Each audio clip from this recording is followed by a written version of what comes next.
สิไก่น้อยฮะอร่อยบ่อยนะสิไก่น้อยฮะอุดมต้องมันทะเลนะไอ้ไก่ตัวนี้ฮะชีada le ure ha moi di ya ta seng na si di extraordinary ni kwa extraordinary na ngang sing te mit khum jan ta ka su loi na ma u ba phang ba ngang sing si da power se lei di ne ha ba ai ne ruma nam pai ra ke ba kwa ruma nam pai ra ke ruma se kai ma chu na ro yam thun ui pu thok sing ai na ui do ka mai tai no hai ba kai ma chu no dang hai ro pot tu na ti mi hai ke ma chu do dang hai ro ya nang pot ne khan le ma ta sa ne si ze red color soi da ba ne soi dre ใช้ได้นั่งไก่ปวดเนาะนั่งเย่งไว้แล้วแบบเดี๋ยวนั่งก็โซ่มาเลยอ่ะไอ้ข้างนี้สิปวดจ้ะไก่ปวดred color อ่ะคุย practice ตัวบางอุตง red color ดูคุย practice ตัวบางอุตง red color ดูเอาดูอย่าจุ่มไปเนี่ยเย่งเซ็งหังดูแกหังดูมันจะมีอันดับมาดูนะอ่างเลยดีป่ะจะหิมังงาตะกี้นะจะหิตราตุกเลยบีดีป่ะ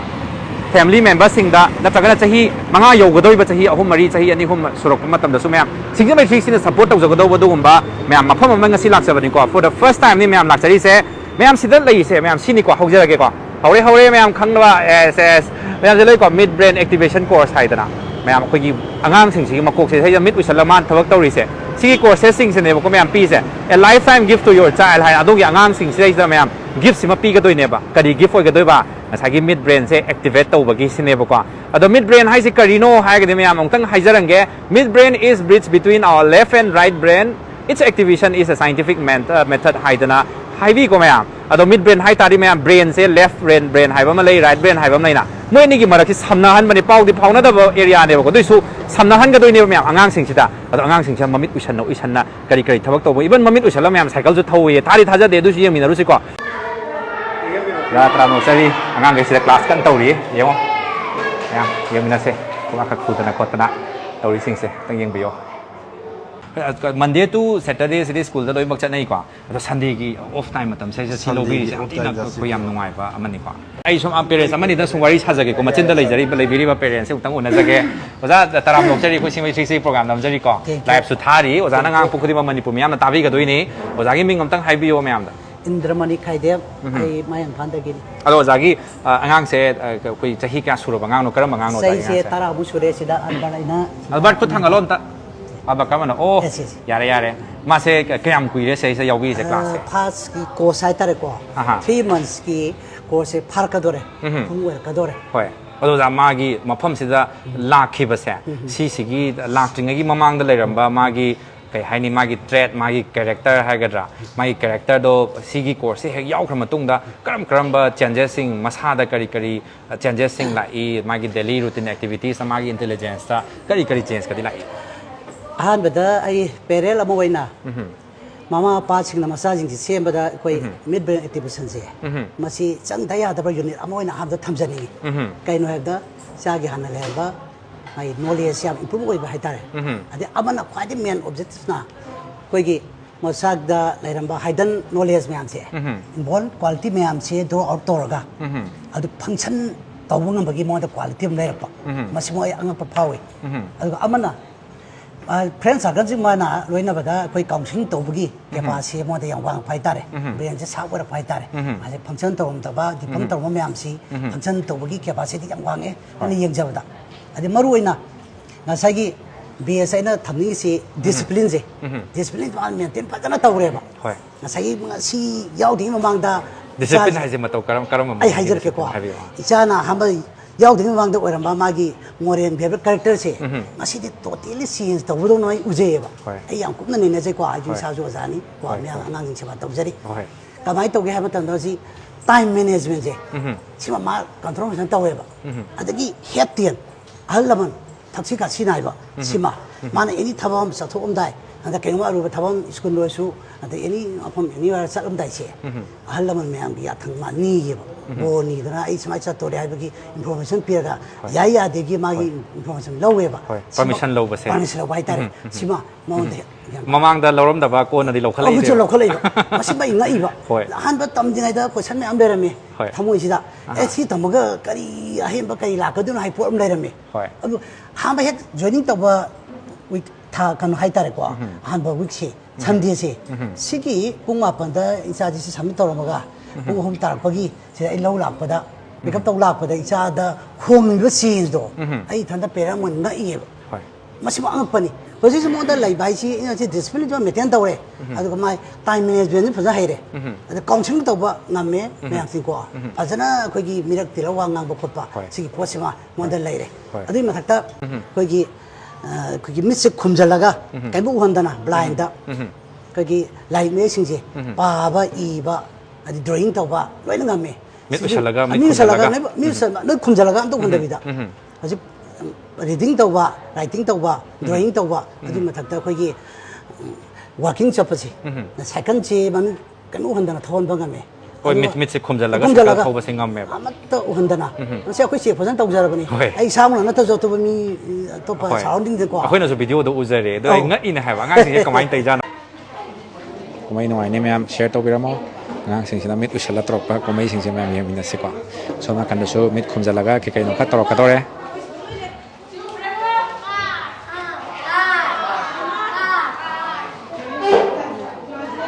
ꯃꯃꯤꯠ 우수는 කුමයි죠.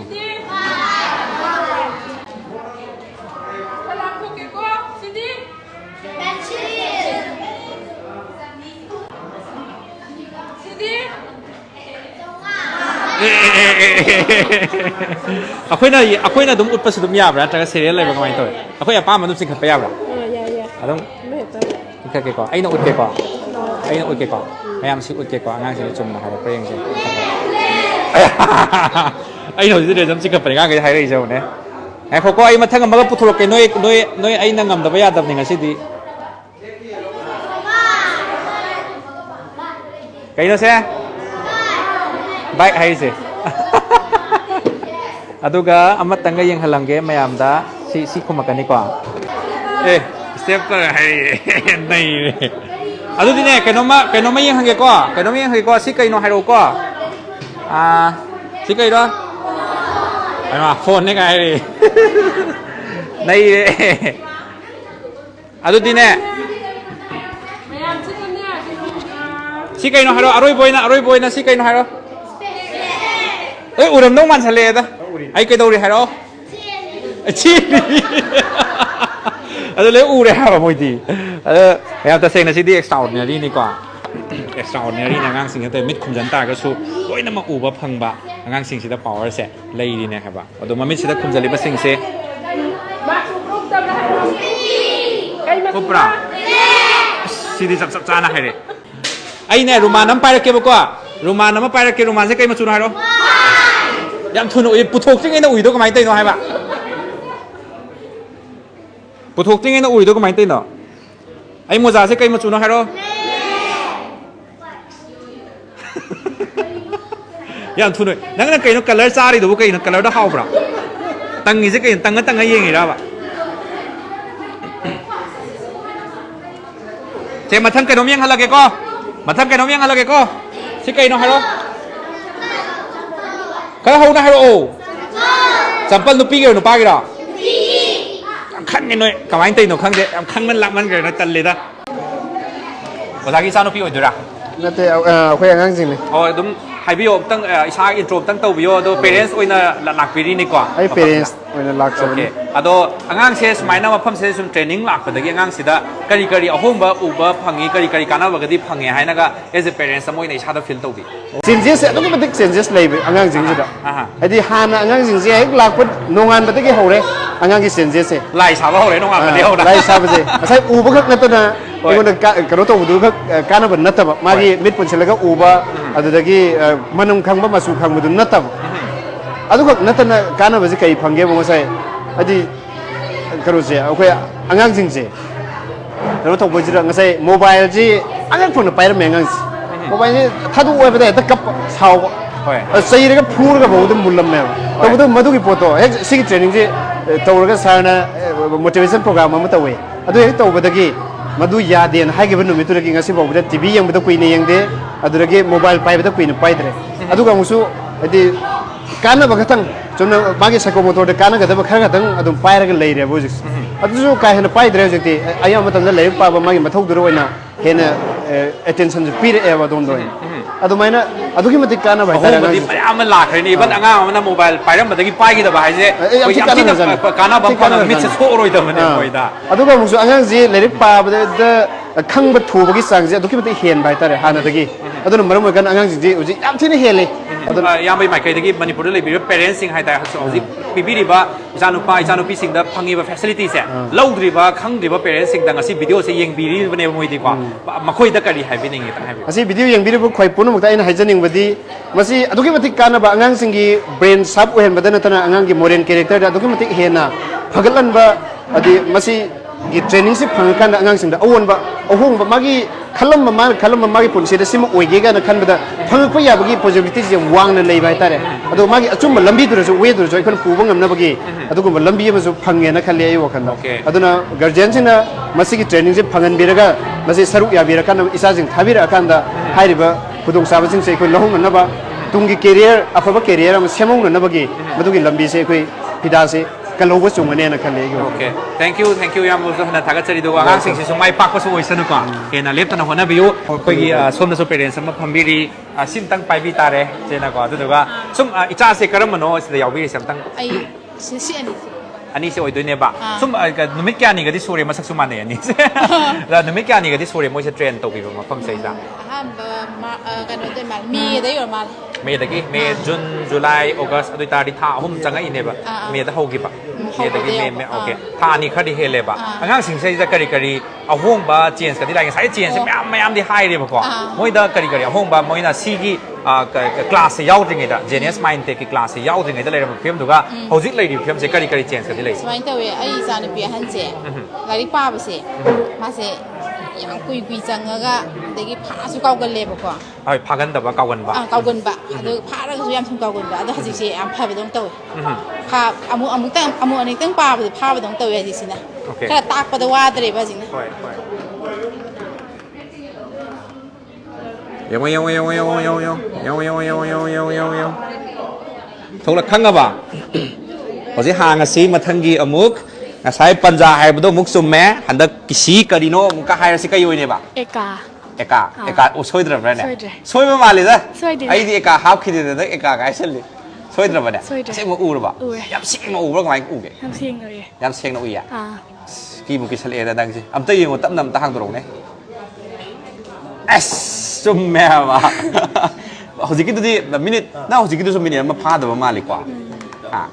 แม่อันเชฟมารุมตะกี้ยังไงล่ะแกสิมารุมตะกี้ก่อนมารุมตะกี้สิคัลเลอร์สเลยแหละคุมจะละแกไม่เป็นโดยนั่นร้อยอุ้ยสินี่วันแม่อันเชฟอูดเลยก็อย่าเลยยังขั้นมาขั้นไตรตัวก็ต้องขั้งเด็กก็สุกไก่เดมาทั้งเด็กก็ขั้งเด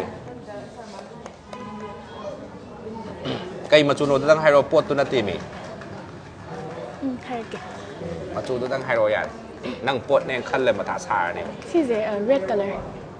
ช่วยจับไปเนี่ยช่วยด้วย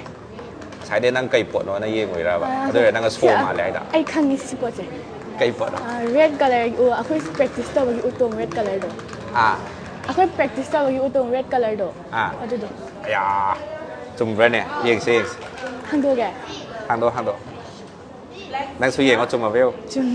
ก็ไม่ขั้งงี้เนาะว่านั่งมิตรอุชลิงไงจำตาหางโง่กี่ก็ไม่น่ะมาตำจุงอาหักโลเอมันนั่งเสียกว่าแค่รูปแล้วก็ไม่ต่อยที่เด็กเดี๋ยวแบบแค่รูปแต่ดูให้แต่บางมีได้ที่รูเนี่ยแบบดูให้แบบคุยได้ยำไล่นั่นถอยให้แบบดี experience เลยแบบ learn ตัวแบบกันดีไล่นั่นถอยแบบสมัยน่ะ mid brain นี่ตั้งแบบESP ตั้งแบบมีกันได้ยำไล่นั่นถอยกันไล่ถอยแบบอะตัวเมื่อกี้ก็อีปวดสักโน่กันให้แบบดีงำปลอกปวดอะไรที่งำนี่งำแม่โดยตากันดีก็อีปวดสักโน่ให้จะอัตโตปะก็ใจตกสิระกี่ดับระอันนี้ประดับให้ไปละอย่าเดี๋ยว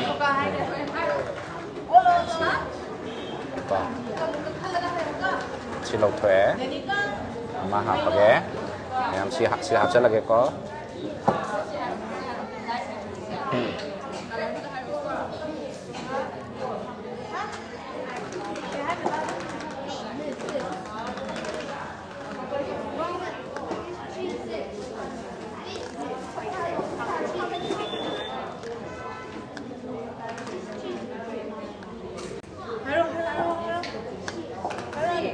lấy pin không bác? Chị sẽ khu độ này. คุโดะเนี่ย Cái bác? ก็ไม่ข้างเองคุโดะเนี่ยเลี้ยงมาแต่สุดท้ายดีก็กักตัวมาแต่สุดท้ายรีดตัวมาแต่มาเต็งโอ้ยเวลาก็ไม่ตัวเอง Ada di, oh itu. ทำเลี้ยงitu nak kayak gini, ลี้ยงitu. Siling ini isa ada signal ama lagi ba. Si semuanya sem tatar kada aku ada signal tu ngerti ba. Sem lengang tatar kada aku ada signal pi ba. โอ้สิ่งนี้ตัวให้ดีกันตัวไปมาคนกับโทรศัพท์คุดตักก็เยอะกว่าสิ่งนี้ตัวน่ะกันตัวไปเนี่ยค่อยกี่ชาดฟิลเตอร์เราก็เคยปนโน้ตขั้นมาเนี่ยบ่อันนั้นเลี้ยงดับดิสุง่ายอัดเร็วแล้วนะอันนั้นให้ดีวาลีเข้าไปก็เดี๋ยวเราจะสิ่งนี้เอาไปยัดให้มันนี่ก่อนดีวาลีเข้าไปยัดก่อนนั่งไตรที่ตัวเราบอกรายการก็ดีวาลีเข้าไปได้ไป Om phao tàu gì? ตัวเดียวยิงบัดนี้ยาปามแล้วก็ซุ่มยิงบัดนี้ยิงบ่ล่ะ ยิงไม่ได้ยิง อูดิอูบ่ล่ะ Ui. Aduh, ai này mà đi cũng đã si thao hay vậy rồi, aduh phao vậy bạn. ไอ้ยาเอ้ยรายการมีนั่งไหวเวลากันดีกว่าอันนี้มันก็ยากดีกว่าลานน่ะสีน่ะไม่ยากดีกว่ามวยชูตัวไม่ตรงนี้ไงหากันนะตำจะไม่ใช่นะจ๊ะเนี่ยตำจะว่าให้ว่าอันนั้นนั่งกีดาตรงนั้นนะคุยสิดาตำบุตรมักตาก็ดีอับบ่จุ่มบัดสีน่ะบัดเนี่ยว่าเสียงบัดนี้มาให้สินะจ๊ะอารานบัดสีน่ะบัดตักปีเดียวบ่จะสิ่งนั้นนะจ๊ะอันนั้นอารานบัดมีน่ะยูสโตร์อยู่ต้องหันกันดีกว่าจังว่าคุดอวยแล้วบัดนี้กว่าคุดจุ่มไหมโอเคเดี๋ยวอุตส่าห์สิ่งนั้นก็นั่งโฟโต้กราฟให้ได้เนี่ยนั่งสกูลได้ตัดถั่วดีก็ไม่ตรง Aduh di. Tanpa ada, aku lagi principal do. Magi macam di brain tam ni lah. ไอ้ยาอันนั้นมาสู่ potential เลยเนี่ยบ่ Aduh mah tambah dia how dia mah dia mai ti lagu kata ni. Aduh. ให้ดีน้อยเนี่ย advance ไว้รำเนี่ย Aku nak di advance. Mui tambah kan taruh. แล้ว step by step ลักกันด้วยเนี่ยบ่ดีไม่ที่ทำมาบลูร์มาตรงด้าสิ่งที่ photograph เกี่ยวกับสิ่งที่ potential ที่สุดเรียนต่อกันด้วยเนี่ยนะจ๊ะไม่ยามด้า public ด้านั่งกี่ friend circle สิ่งด้าใครๆให้นิ่งให้ดีตำบิวคนที่งูกับให้เวลาใครให้ดีเนี่ย Aduh, si tambah dia nunggu nungai ba. Aku lagi tunggu future dah yang nungai ba belakang ni. Aduh, tunggu advance na. Aku harus yum dah cari kalau yum dah accident tu kan itu tu kan khang ni ba. ข้างไปเนี่ยนั่งมั่งด้าสิ่งที่ไม่ทรีสิลาวิดีโอกราฟแล้วก็อินเตอร์วิวเล่านี่กันข้าง Aduh, ni semua advance na khang ba do. Nama oi ba. ให้เองทุกคนแต่ว่าทุกตัวนั่งวันเดียวชมฟิลตัวว่าใครๆเลย Ama dia okay. Mamang dah aina school dah hayang je surprise day sama tahun ni apa mana? Ada surprise day tu hayang je lagi aina khang jaba. Ada nak dompai, ada mark fun. เห็นไหมนี่ตัวเดียวอันนั้นก็สมมติฟิลตัวว่าให้ได้ก่อนให้เองมันเดียนี่นะให้เองมันเดียแล้วนั่งวันเดียวให้เองทั่วโลกก็แต่ว่าใครๆชมจริงนะบ่เลยอามุฮันนะคุยนะบุตรลาวเลยให้เองใครตัวบ่อยนะก็ดีเลยนั่งวันเดียวชมฟิลตัวว่าใครๆเลยให้เองทั่วโลกก็ Nanti some feel tahu tak? Memang ngarang do taste ama di lay hai ye ba do taste ni mit cap cai bi hai ji. Aduh ain hayang matang di ta dong wali. ให้เองมาทั้งเสร็จให้เองมาที่นั่นตบ Betul ba? อันนั้นมิสนาอูตาดีมาสิงห์ที่มันให้ล้านlagi hakจิตตัวขลังมาตัวเย็ดขลังกินนมมาไก่ขลังมาสิอะไรดิปุ๊บ Aduh hayang ba ni kaim kan? เข้มขัดเลยให้ที่ฮานะ prepare ตัวเลยเดี๋ยวนะจ๊ะยามตรงไหนจังหวะที่ฉันแบบมิ่งกำตั้งให้เรามองไก่สกูลแล้วตั้งมันเนาะ address ไก่เกาหลีมาใบมิ่งกำตั้งให้เรา Ay iram dah mahi kol tamme. Aduh ilang mo dong lagi ni. Mamay ming kol pana. Babagi na mangle. Ay gimin alam ka. Bởi cái hệ mà khá là best ginger beauty and the beast trong nó mất thai ba. Ở chỗ cái side around của sẽ là cái picture mà ye. Ở chỗ cái hệ page đó một pa mà cái pi khá cái lý nào vậy. Second page, third page á. Đi mà thằng cái thầu cái gesture man của nó số của con nó ba. Ở chỗ cái nó cần được uống mà hồi rồi. Aduga nupa aduga mathangda amuk nupa ma phamaga table da fruits ma thamaga chabe yawe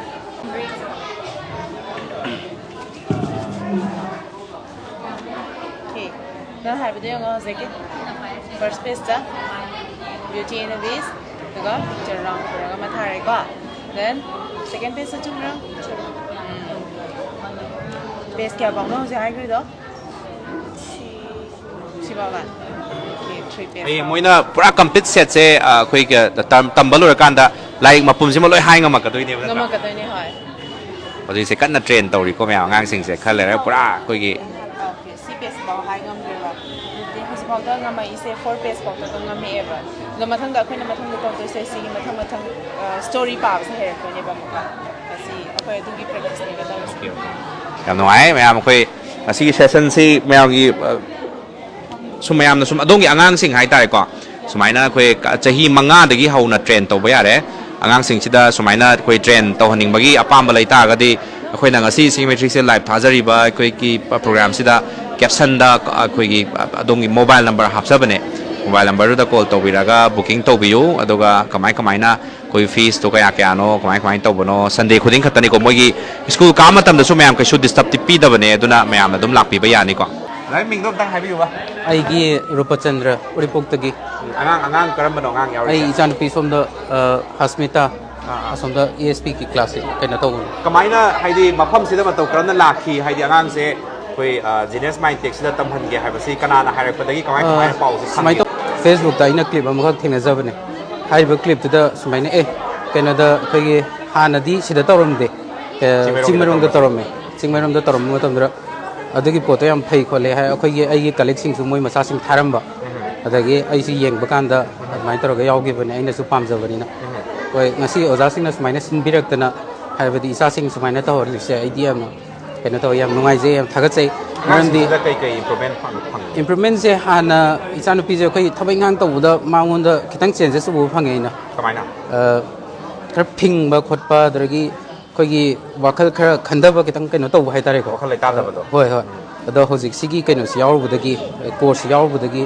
मा याम थिना कनो तौरे काम होइरे अदगी थबा म तौरक मतमदा अखोगी तंदु लैताना तब concentration अमग लोइना हाइतारे अदगी सम intelligence हेंगलेना आई हाइजनिंग अदो अगांग से अखोगी हजिकान दे यामना अगांग से mobile mania हाइगद mobile पाइदगदी अदुम कनो maximum I थादु in हाइजगे mobile पाइबे कनो से होय मरमक सुबाई पाइदे हाइबदि यारोइको पाइ तौबदबु मा हाना तौरमबदो मरुइना कोरोना मनुंगजे पूरा अगांग सिंगजे कनो तौख्रबने कोरोना जे फजना लाइचुख्रबने अदुबु हौजिकती कोरोना सु लक्षनग्रे दरगी हाना की हैनबीदुसु अदरगी प्लस सिगी कोर्स से अखोय जॉइन तौजरबदे हाइतारे याम अहोंग लाइ आई हाइजनी होय ꯌꯥꯝ ꯅꯨꯡꯉꯥꯏ ꯑꯗꯣ ꯃꯅꯤꯄꯨꯔ ꯃꯤꯌꯥꯝꯗ ꯉꯁꯥꯏꯒꯤ ꯑꯣꯖꯥ ꯍꯣꯏꯕꯨꯗꯤ ꯄꯦꯔꯦꯟꯁ ꯂꯥꯏꯕꯛ ꯐꯕ ꯄꯦꯔꯦꯟꯁ ꯑꯃ ꯑꯣꯏꯗꯅ ꯃꯐꯝ ꯆꯥꯅ ꯃꯇꯝ ꯆꯥꯅ ꯖꯤꯅꯤꯌꯁ ꯃꯥꯏꯟꯇꯦꯛꯁꯦ ꯂꯥꯛꯄꯗꯩ ꯑꯉꯥꯡꯁꯤꯡꯁꯤ ꯁꯝꯅ ꯍꯥꯏꯕꯗ ꯃꯇꯝ ꯆꯥꯅ ꯇ꯭ꯔꯦꯟ ꯇꯧꯕ ꯐꯪꯍꯧꯔꯦ ꯍꯥꯏꯇꯥꯔꯦꯀꯣ ꯃꯅꯤꯄꯨꯔꯗ ꯂꯩꯔꯤꯕ ꯄꯦꯔꯦꯟꯁꯁꯤꯡꯁꯤꯗ ꯀꯩ ꯍꯥꯏꯕꯤꯅꯤꯡꯉꯤ ꯑꯩꯗꯤ ꯄꯦꯔꯦꯟꯁ ꯈꯨꯗꯤꯡꯃꯛ ꯍꯥꯏꯕꯗꯤ ꯁꯤꯅ ꯃꯦꯁꯦꯖ ꯌꯧꯕ ꯍꯥꯏꯇꯥꯔꯦꯀꯣ ꯈꯨꯗꯤꯡꯃꯛ ꯃꯌꯥꯝ ꯂꯥꯛꯄꯤꯗꯨꯅ ꯑꯃꯨꯛꯇꯪ ꯑꯩ ꯇꯦꯁ ꯇꯧꯍꯟꯖꯅꯤ ꯑꯉꯥꯡꯁꯤꯡꯗꯣ ꯍꯥꯏꯕꯗꯤ ꯃꯣꯏꯗ ꯀꯔꯤ ꯑꯍꯣꯡꯕ ꯂꯥꯛꯀꯦ ꯍꯥꯏꯕꯗꯣ ꯍꯥꯟꯅ ꯂꯩꯔꯝꯕꯗꯨꯒ ꯑꯗꯨꯒ ꯁꯤꯒꯤ ꯑꯥꯐꯇꯔ ꯖꯣꯏꯅꯤꯡ ꯗꯤꯁ ꯀꯣꯔꯁ ꯍꯥꯏꯇꯥꯔꯦ ꯀꯣꯔꯁꯁꯦ ꯖꯣꯏꯟ ꯇꯧꯔꯀꯥꯟꯗ ꯑꯉꯥꯡ ꯑꯗꯨꯛꯀꯤ ꯃꯇꯤꯛ ꯍꯧꯖꯤꯛ ꯑꯩ ꯏꯆꯥꯅꯨꯄꯤꯁꯦ ꯑꯍꯣꯡꯕ ꯂꯥꯛꯑꯦꯕ ꯁꯤꯒꯤ ꯄꯣꯠꯁꯦ ꯃꯌꯥꯝꯁꯨ ꯑꯃꯨꯛꯇꯪ ꯇꯦꯁ ꯇꯧꯕꯤꯌꯨ ꯍꯥꯏꯖꯅꯤꯡꯉꯤ ꯌꯥꯝ ꯅꯨꯡꯉꯥꯏꯖꯩ ꯑꯣꯖꯥꯁꯨ ꯍꯥꯟꯅ ꯊꯥꯒꯠꯆꯔꯤ ꯊꯦꯡꯛ ꯌꯨ ꯃꯊꯪꯒꯤ ꯄꯦꯔꯦꯟꯁ ꯑꯃꯗ ꯄꯦꯔꯦꯟꯁ ꯑꯅꯤ ꯑꯃꯇꯪ ꯑꯩ ꯂꯥꯛꯆꯒꯦ ꯑꯗꯨꯝ ꯁꯦꯟꯇꯔꯒꯤꯁꯤꯗ ꯑꯩ ꯂꯥꯛꯆꯔꯒꯦ ꯃꯤꯡ ꯑꯝꯇꯪ ꯍꯥꯏꯕꯤꯌꯨꯅꯦ ꯇꯩꯉꯣꯟꯒꯤ ꯑꯩ ꯃꯤꯡꯁꯦ ꯑꯩ ꯃꯤꯡꯁꯦ ꯏꯅꯥꯎꯕꯤ ꯀꯧꯋꯦ ꯑꯩ ꯏꯆꯥ ꯁꯤ ESBꯁꯤꯗ ꯀꯩ ꯂꯝꯗ ꯑꯣꯏꯕꯤꯗꯣ ꯂꯝ ꯑꯩꯁꯦ ꯀꯩꯅꯣꯗꯒꯤ ꯀꯣꯡꯄꯥꯟꯗꯒꯤ ꯑꯉꯥꯡ ꯀꯔꯝꯕꯅꯣ ꯌꯥꯎꯕꯤꯔꯤꯁꯦ ꯑꯉꯥꯡꯁꯦ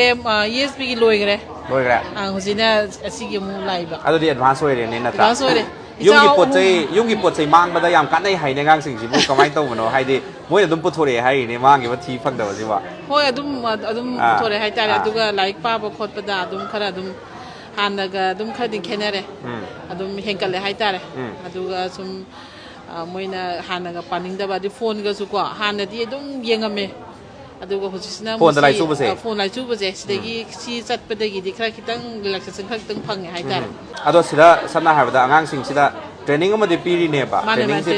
ꯐꯪꯕ ꯍꯥꯏꯕꯁꯤꯗꯕꯨ ꯉꯁꯥꯏꯒꯤ ꯁꯤꯗ ꯂꯩꯔꯤꯕ ꯁ꯭ꯇꯥꯐꯁꯤꯡ ꯁꯤꯗ ꯂꯩꯔꯤꯕ ꯏꯟꯐ꯭ꯔꯥꯁ꯭ꯇ꯭ꯔꯛꯆꯔꯁꯤꯡ ꯑꯗꯨ ꯃꯇꯝꯒꯤ ꯀꯣꯔꯁꯦꯁ ꯃꯊꯪ ꯍꯥꯞꯄꯗ ꯂꯩꯔꯤꯕꯁꯤꯡꯁꯦ ꯁꯝꯅ ꯍꯥꯏꯔꯕꯗ ꯁꯦꯜ ꯂꯣꯏ ꯆꯪꯉꯦ ꯍꯥꯏꯇꯥꯔꯦ ꯑꯗꯨꯅ ꯑꯉꯥꯡꯁꯤꯡꯁꯤꯒꯤ ꯄꯦꯔꯦꯟꯁꯁꯤꯡꯁꯤꯗꯒꯤ ꯂꯧꯔꯤꯕ ꯑꯩꯈꯣꯏ ꯃꯤꯅꯤꯃꯝ ꯑꯩꯈꯣꯏ ꯉꯁꯥꯏꯒꯤ ꯁꯦꯟꯐꯝ ꯍꯥꯏꯇꯥꯔꯦ ꯐꯤꯁꯦ ꯁꯤꯁꯦ ꯑꯗꯨꯝ ꯇꯥꯡꯉꯦ ꯍꯥꯏꯅ ꯂꯧꯕꯤꯕ꯭ꯔꯥ ꯅꯠꯇ꯭ꯔꯒꯅ ꯍꯣꯡꯉꯦ ꯍꯥꯏꯅ ꯂꯧꯕꯤꯕ꯭ꯔꯥ ꯃꯌꯥꯝꯗꯒꯗꯤ ꯀꯃꯥꯏꯅ ꯁꯦꯌꯔ ꯇꯧꯕꯤꯅꯤ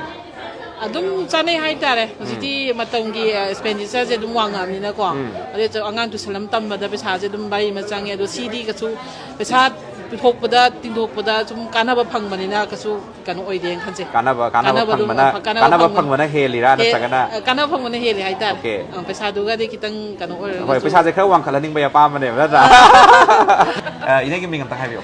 ꯑꯩ ꯑꯊꯣꯛꯄꯝ ꯁꯅꯥꯃꯆꯥ ꯀꯩ ꯂꯝꯗ ꯑꯣꯏꯗꯣꯏꯅꯣ ꯈꯨꯔꯥꯏ ꯅꯥꯟꯗꯦꯕꯝ ꯂꯩꯀꯥꯏꯗꯒꯤ ꯌꯥꯝ ꯅꯨꯡꯉꯥꯏ ꯑꯗꯣ ꯑꯉꯥꯡꯁꯤꯗ ꯀꯔꯤ ꯑꯍꯣꯡꯕꯒꯗꯤ ꯂꯥꯛꯏ ꯃꯐꯝꯁꯤꯗ ꯑꯉꯥꯡꯁꯦ ꯃꯥꯁꯦ ꯃꯥꯒꯤ ꯕꯤꯍꯦꯕꯤꯌꯔꯁꯦ ꯑꯩꯈꯣꯏꯒꯤ ꯌꯥꯝꯅ ꯂꯥꯏꯔꯤꯛ ꯇꯧ ꯍꯥꯏꯔꯒ ꯉꯥꯎꯁꯟꯅꯕ ꯏꯇꯥ ꯇꯥꯗꯕꯤꯒ ꯇꯧꯕꯗꯣ ꯄꯥꯒ꯭ꯔꯒꯗꯤꯕꯀꯣ ꯑꯁ ꯑꯗꯨꯝ ꯀꯥꯟꯅꯩ ꯍꯥꯏꯇꯥꯔꯦ ꯌꯥꯝ ꯅꯨꯡꯉꯥꯏꯌꯦ ꯑꯦꯛꯖꯥꯝꯗꯒꯁꯦ ꯐꯖꯅ ꯏꯊꯣꯛꯑꯝꯃꯦ ꯀꯥꯏꯅ ꯍꯥꯏꯕꯗ ꯌꯥꯝ ꯅꯨꯡꯉꯥꯏꯕꯗो ꯑꯗꯩ ꯑꯗꯨꯗ ꯅꯠꯇꯅ ꯃꯥꯒꯤ ꯕꯤꯍꯦꯕꯤꯌꯔꯗ ꯑꯩꯈꯣꯏꯅ ꯁꯨꯝ ꯉꯥꯎꯁꯟꯅꯔꯤꯕꯣꯏ ꯅꯤꯡꯉꯦꯕ ꯑꯉꯥꯡꯁꯤꯡꯁꯦꯀꯣ ꯑꯗꯨꯒ ꯑꯩꯈꯣꯏꯅ ꯊꯕꯛ ꯑꯃ ꯁꯨꯝ ꯁꯝꯅ ꯍꯥꯏꯔꯕꯗ ꯀꯤꯆꯟ ꯒꯥꯔꯗꯦꯅꯤꯡꯒ ꯇꯧꯔꯨꯕ ꯊꯦꯡꯕ ꯍꯜꯂꯛꯄ ꯂꯩꯕꯗꯣ ꯑꯩꯅ ꯇꯧꯕ ꯊꯕꯛꯁꯦ ꯐꯖꯅ ꯋꯥꯏꯔꯝ ꯇꯛꯁꯜꯂꯒ ꯇꯩꯊꯣꯛꯄ ꯂꯥꯏꯗꯨꯒ ꯊꯥꯕꯤꯔꯝꯕ ꯋꯥꯟꯗ ꯀꯌꯥꯝ ꯅꯨꯡꯉꯥꯏ ꯍꯩ ꯊꯦꯡ ꯁꯥꯔ ꯑꯣ ꯂꯥꯏꯗꯨꯛ ꯑꯇꯩꯁꯨ ꯅꯠꯇꯦ ꯂꯥꯏꯗꯨꯛ ꯊꯥꯕꯁꯨ ꯑꯗꯨꯝ ꯇꯝꯕꯤꯌꯨ ꯑꯩꯅ ꯀꯃꯥꯏꯅ ꯈꯪꯉꯤꯅꯣ ꯍꯥꯏꯕ ꯑꯁ ꯃꯃꯥꯅ ꯇꯧꯕꯗꯣ ꯑꯩ ꯂꯣꯏꯅ ꯎꯏ ꯍꯥꯏꯔꯛꯄ ꯋꯥꯅꯤ ꯀꯌꯥꯝ ꯅꯨꯡꯉꯥꯏ ꯌꯦꯡꯕ ꯈꯨꯠꯅ ꯌꯦꯡꯕ ꯂꯔꯟ ꯇꯧꯕꯁꯦ ꯃꯣꯏ ꯈꯪꯉꯦꯕ ꯍꯩꯔꯦꯕ ꯑꯗꯒꯤ ꯀꯩꯅꯣꯒꯤ ꯋꯥꯏꯄꯤꯡꯒ ꯇꯧꯕꯁꯦ ꯁ꯭ꯄꯤꯟꯒ ꯇꯧꯕꯗꯣ ꯏꯁꯤꯡ ꯑꯗꯨꯗ ꯍꯩꯔꯒ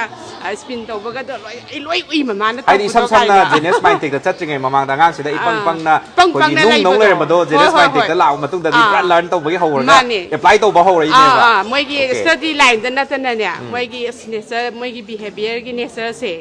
ꯑꯩꯈꯣꯏꯅ ꯇꯧꯕꯒꯁꯦ ꯌꯥꯝ ꯐꯖꯅꯒ ꯃꯣꯏꯅ ꯈꯪ ꯂꯩꯔꯝꯕꯗꯣ ꯌꯥꯝ ꯅꯨꯡꯉꯥꯏꯕ ꯍꯥꯏꯇꯥꯔꯦ ꯑꯗꯣ ꯑꯉꯥꯡꯁꯤꯡꯁꯤꯗ ꯍꯧꯖꯤꯛꯀꯥꯟꯁꯦ मोबाइल पाइड्रे से इच एंड एवरी फैमिली खुद मयाम लोइम फोंदोक्पिरे ममांगदसु अखोइना वीडियो नमजा मतंदा पेरेंट्स सिंजे मैक्सिमम हाइबिरेबको मोबाइल लाइचुबसिदी इचासु मोबाइल जे पुरा एडिक्ट ने मार मसाज पुरा नोइरुरबनेबा अदो सारगिसे यावबदगी अखोइ जिनस माइंड टेक से यावबदगी सारना मोबाइल की अमांग से खरा हाइबिरकपदगी बा माजे थादोएबा अंगांग जे पाइदि पाइनिंगेबको अदो खरगती दुम पाए पुरा लाइ एडिक्ट ओइबदुदि फरे होय हाइदे पुरा कोइ थादोकपा यादबा मोबाइल हेक उदा मतम मोइ दे मांगजबदो मोइ दे खंगजरे हाइबा होय याम लिमिटेड ओइना यूज तौरे हाइबिने थादोकपा याम नुवाइजे माइ पाकबसो ओइसन अदुगा मणिपुर मियाम दा कई हाइबिनिंगी तंग हाइबि मणिपुर मियाम दा हाइनिंगी कोई सागी जेना स्माइल टेक से यावरगा आगांसिंग मागी कनो बिहेवियर दसु अफब ओइरसनु अदुगा लाइ लाइसु सिम हाइतब यादेदना सिजु अखोइगी मस ओइबनिना फजना मोइजे यावसलगा अफब मियमा ओइनबाना हाइनिंगी